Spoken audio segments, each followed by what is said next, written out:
Autumn had come to the island of Sodor.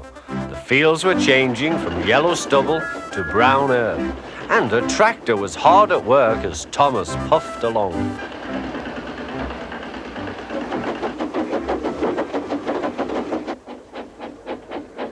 Later, Thomas saw the tractor close by. "Hello," said the tractor. "I'm Terence. I'm ploughing." "I'm Thomas. I'm pulling a train."